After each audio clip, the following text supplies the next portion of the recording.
We made a mistake on, play didn't work. We've talked about situational football. We talk about it every week.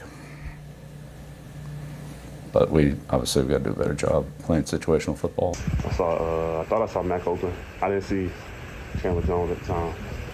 I just thought he was open, tried to get to him, and let him try to make a play with it. But the score was tied, so like I said, I should have just went down for it. It ain't even about Samaj, you know what I'm saying? Once you give it to me, I'm smart enough to know the score was tied and to go down with it, you know what I'm saying? So. Couple of things. A phrase that always bothers me is situational football. Situational football bothers me. All football is a series of situations. Football is nothing but a sequence of situations. All football is situational football. It's redundant. Okay? That's number one. Number two, there have not been many lows, as you all know, in the last 2 decades when it comes to the New England Patriots. Is that the lowest moment? Lowest on-field moment in the Bill Belichick era, because that looked like a group of players that went rogue. Not only did it look like a group of players that had not been coached in that situation, it looked like a group of players that were just like, you know what we're gonna do? We're gonna run an oop-de-oop. And we just gonna do it's like your children, like, I just finished yelling at Savannah, like, no, you want it one way, but it's the other way. You want to do what you want to do. This is the way it's going to be. Right. It's what we do in this house. You want to do what you want to do. I'm telling you that this is how it's going to go, but you just want to do it your way. You want to do it the hard way. And so, in a tie game, throwing the ball around as though you're losing, like, I'm like, but the play, but it wasn't just Jacoby Myers. It wasn't just Jacoby Myers. It's Ramondre. Why did Ramondre Stevenson What you do doing? that? Like, it was a handoff to allow you just to pad your stats, bro. Just pad your stats fast. We getting up out of it. We're going to overtime. What was he doing? What was Jacoby doing? Mac Jones was like, you going this way, you going this way. I'm like, what do you want from me? And poor Mac Jones is now on this amazing photo that Chandler Jones probably already has framed and on a T-shirt right now. NFT. That is every defender's dream. I'm telling you, it sure is. You know what? I'll buy that one. I'm telling you. Because you know what? That is a dream come true for a defensive player. You know what that is? That's a new one. You can rough the passer without a flag. Because what I have, everybody has this photo. I have it, and it's an illustration that helps me on tough writing days. This is the new Ali listing. Okay, this is the Ali listing. Get up, you bum. Everybody got that T-shirt. Get up, you ugly bear. Get up. And I always say in writing, some days you're Ali and some days you're listing. Yeah. Okay, Chandler, Ali, Mac Jones, unsuspecting listing because he wasn't even trying to be a part of it. He's like, whoa. Hey, when you watch this, Mike, when you watch it from the other angle, it is fascinating. So you watch it as if Ramondre, it's like 3D, as if Ramondre is running at you from that angle. So Ramondre coming your way. And so you can see the whole field. And you can watch, and I've watched it so many times, guys in the background, what their reactions are. So a lot of people are just standing around like, oh, what's this? It ain't no play. We ain't doing this.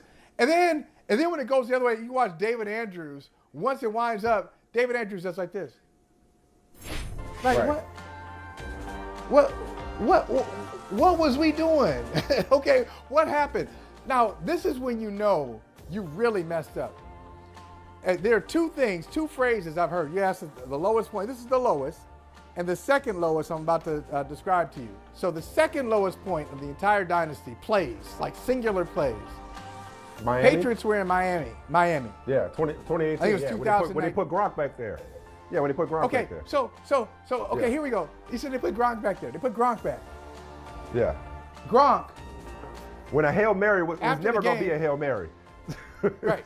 So Gronk says, Gronk, a tight end, post game says, I got to make that tackle. Anytime you're tight end, is saying, I got to make that tackle, you screwed up. Okay, this just really screwed up. Yeah. Hey, I got to take a better angle. You're a tight end. I got to take a better angle and make that tackle. So when a wide receiver says, I thought I saw Mac open, think about how screwed up that statement is. You're a wide receiver, used to be a quarterback. The reason they moved you from quarterback to wide receiver is because you probably weren't a very good quarterback. Right. So and they like to run a lot of trick saw, plays with him, if I'm not mistaken. Yeah. I thought I saw Mac, a quarterback, open. Yeah. If Mac is open, let's say he catches it. What the hell you What's think he gonna do with it? What do you want him to do with it? So when we used to play touch football in the yard, there was a limit on the number of forward passes that even we could throw playing touch football. Like, we could only throw it forward but so many times. We were trying to get creative with the rules. Like, exactly what was he supposed to do in that situation when it was so, okay, and as everybody's pointed out since last night, it was the antithesis of everything we've been conditioned to believe that the Patriots are and are about, which is doing your job, which is being prepared, which is being the smartest team, which is being the team that doesn't do that kind of thing. And for them to do that, I don't know. Is it fair? Is it fair to make this into a microcosm of a larger issue, or was this just a brain cramp and nothing else? Well, or is this representative of something that like a decline in the culture around this organization? I think that's a step too far. I think it's a step too far. But it certainly feeds into the narrative this year when you're talking about what's going on offense in particular, right? Yeah, I think they've not been a buttoned up, smart team all year. Look at that picture. Oh, look at that picture. It's so bad. It's so bad. Helpless. They have not been well coached all year. Their offense, they're the worst team in the red zone. They have a very simplistic, like 1950s, 60s type offensive approach. They're heavily penalized. They turn the ball over. They are, you know what they are though? You know what they are? They are, that's why I said they went from straight A's to average. They're very, very average. Everything about them is average, including their record. They're 7-7. Yeah. So are there worse organizations in the NFL? Absolutely. Are there better organizations? Yes, there are better organizations and better teams right now than the New England Patriots. And I was thinking about this yesterday. You know, Bill Belichick always thinks of himself first. Before he thinks about himself as a coach, he thinks about himself as a teacher. As a teacher. He's the son of two teachers. He's the son of two teachers. His dad and his mom. Mom, both teachers. Mom knows several languages, knew several languages, and taught at the college level. Mm-hmm. So this is an example of the teacher not only not getting through to the entire class, but especially the teacher losing the A students. Now, these ain't no dummies here. Ramondre Stevenson is one of the best Patriots. He's he's at the front of the class. This is Mike, this is your A student there taking notes and coming to office hours saying, what can I do for extra credit? Hey, you already got an A. No, I just want to get better. I want to improve. That's Ramondre Stevenson. Jacoby Myers, undrafted guy. Who turned himself into a good NFL wide receiver. These are the best. And your best people, Mac Jones, your quarterback, acted like the entire game. He had a hair across the entire game. Like, hey, man, you calm down. You calm down, Mac. You're 13 for 31 in this game. So I don't want to hear about, hey, the coach is not getting the plays in on time and what are we doing? I can tell you this, Mike. There's somebody, I'm not talking about this place, but you know where I'm talking about. As somebody who has worked at a dysfunctional operation, I have, a place where you wonder what the hell are the people around you, the people over you, what are they doing? And you think they suck?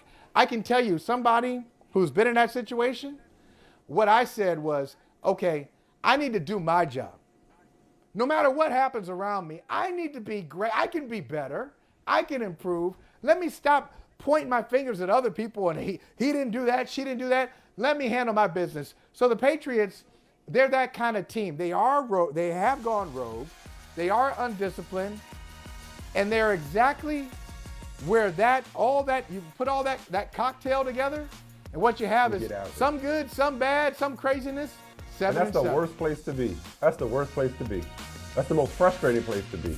Because at least if you're at the opposite extreme, you're like, okay, you get your hands dirty, got our work cut out for us. When you're average, you can get fooled into thinking that you're better than you are. I don't know, man. Not now. If any other organization pulled what we saw yesterday, it probably wouldn't warrant the same level of ridicule and scrutiny. It'd just be another screw up, another brain cramp. But because it was the Patriots, why not? No, because of the standard that they've set and the. Why not take it? That too. Because you know what, Ramondre could have fumbled. You're absolutely right about that. Why they ran a play at all is beyond me, because he could have easily fumbled and they could have run it the other way. A lot of bad things could have happened. This was a miracle in the Meadowlands, except worse. I mean, people started taking knees because of the miracle in the Meadowlands, right? Right. This is worse. Right. It is worse. It's worse. It is the worst. This is one of the worst blunders I've ever seen. This is right up there with. This is like losing a 33-0 halftime lead. Close. That would never happen. That would never happen. Has that ever happened in the NFL? Not that I've seen. Hey, thanks for watching Brother from Another on YouTube. Make sure you hit subscribe before you leave, and be sure to watch us 3 to 5 p.m. Eastern Time on Peacock. Appreciate you.